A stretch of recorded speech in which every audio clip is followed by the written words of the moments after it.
এখন আমরা অষ্টম শ্রেণীর কোষে দেখি 15 3-এর 2-এর দাগের অঙ্কটি সলিউশন করব। দেখো অঙ্কটি রয়েছে কি বলেছে, নিচের বীজগাণিতিক ভগ্নাংশগুলি সরলতম আকারে প্রকাশ করি। অর্থাৎ এই 2-এর দাগে যে অঙ্কটি রয়েছে আমাদের এটিকে সরলতম আকারে প্রকাশ করতে হবে। তো দেখো অঙ্কটি রয়েছে a - b - c / a plus a plus b plus c by a।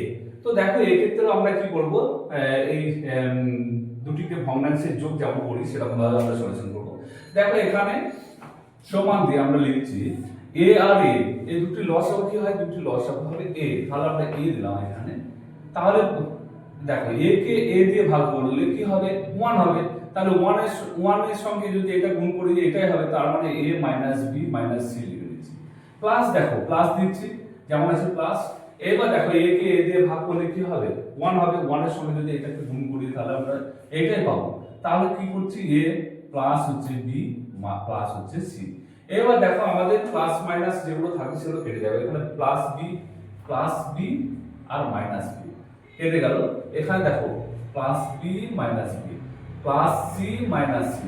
তাহলে এখানে পড়ে থাকছে দুটো a, সেই দুটোকে যোগ করলে আমরা 2a বাই নিচে হচ্ছে কত a, তাহলে a কেটে যাচ্ছে সমান হচ্ছে 2। হ্যাঁ, তাহলে আমাদের 3-এর 2-এর দাগের অঙ্কটি সলিউশন।